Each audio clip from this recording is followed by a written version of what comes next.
안녕하세요. 사회전문가 그림자입니다. 오늘은 제가 적천수에 나온 사주를 가지고 여러분들한테 설명을 좀 해드리려고 해요.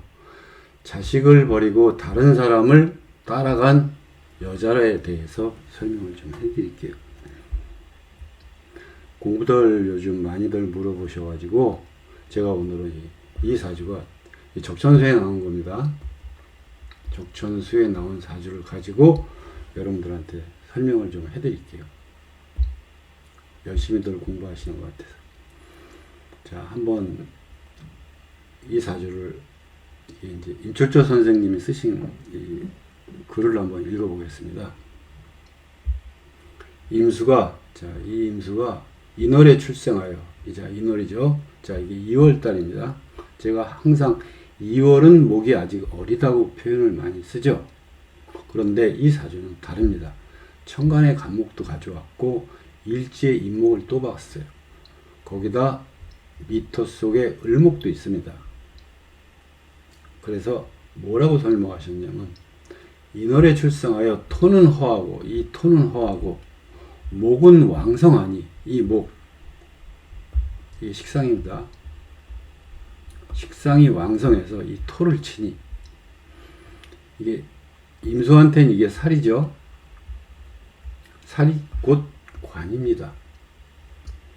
그럼 이게 뭐냐? 남편입니다. 그래서 목은 왕성하니 살을 제하는 것이 지나치다. 너무 이게 강해가지고 이 무토 혼자 있는 걸 치는 게 너무 지나치다는 뜻이에요. 거기다 인신의 충을 보고 목을 극하면, 자, 인신충하죠.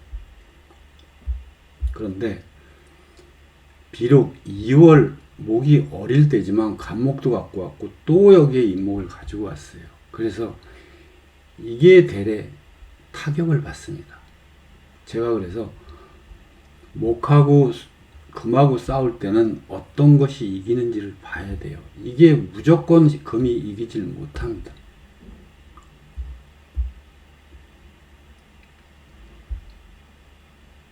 그래서 인신충으로 목을 극하면, 목이 왕하면 금이 결된다는 것을 이치를 모르고 하는 소리다.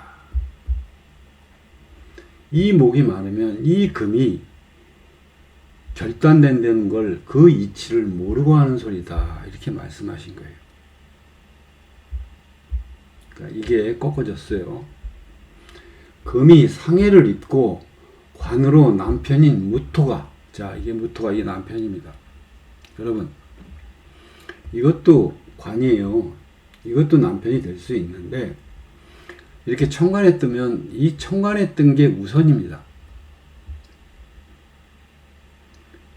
이 천간에 뜬 걸 우선으로 보고, 만약에 이 무토가 없다면 이걸 남편으로 봅니다. 그렇게 보는 거예요. 두 개 있다고 남편이 두 명이 아닙니다.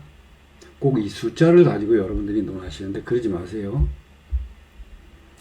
이 미토도 이 목한테 당하고 있어요. 그런데 이건 좀 살아 있습니다. 왜? 이 안에 정화가 있고 정화가 위에서 받쳐주니까요. 그래도 극은 당하고 있어요. 미토도 이 목으로부터. 여기 말씀하셨죠. 목이 왕성하니 살을 제하는 것이 지나치다. 너무 지나쳐요. 식신제살이 너무 지나치다는 거예요. 무토가 뿌리가 의탁할 곳이 없으니 일주가, 자, 무토가 의탁할 곳이 없어요. 여러분, 이 지장간에 모두 무토가 들었어요. 여긴 기토 들고. 그런데 이런 경우는 지장간을 쓸 수가 없어요. 왜? 목이 많아서 이 안에 있는 무토가 이 뿌리가 대줄 수가 없어요. 인신충으로 이 안에 있는 토도 졌습니다. 그리고 미토는 너무 멀어서 이거로부터, 목으로부터 극을 당해서 이 무토는 고립무원입니다. 그래서 이게 남편이에요. 아까도 말씀드린 것처럼. 이 남편을 이 식상의 무리가 극을 합니다. 그래서 무토가 뿌리를 의탁할 곳이 없으니 일주는, 이 일주 임수가 수의 본성대로, 수의 본성은 뭐냐? 물은 흘러가는 게 물입니다. 물은 흘러가야 돼요. 고여 있으면 썩습니다. 흘러줘야 됩니다. 그래서 수의 본성대로 흘러온 목으로 가니 이 목으로 가니 이 식상만 더 견고해지는 겁니다. 그러다 보니 시상에 나타난 재성이 이 재성이요, 이 재죠. 세력이 있으므로 자연히 재를 따라가니 이게 세력이 있죠. 이쪽에도 정화가 있고 세력을 이렇게 얻었어요. 물론 이거 하나로는 다 흡수할 수가 없어요. 이 식상이 너무 많아서. 그런데 이 안에 있는 정화가 있습니다. 그래서 재 세력이 있으니 자연히 재를 따라가게 되니 남편을 극하고 가업을 망치고 결국 자식을 버리고 다른 사람을 따라갔다. 이 남편도 버린 거지만요. 자식까지 버리고 다른 사람을 따라간 여명의 사주입니다. 이게 여명.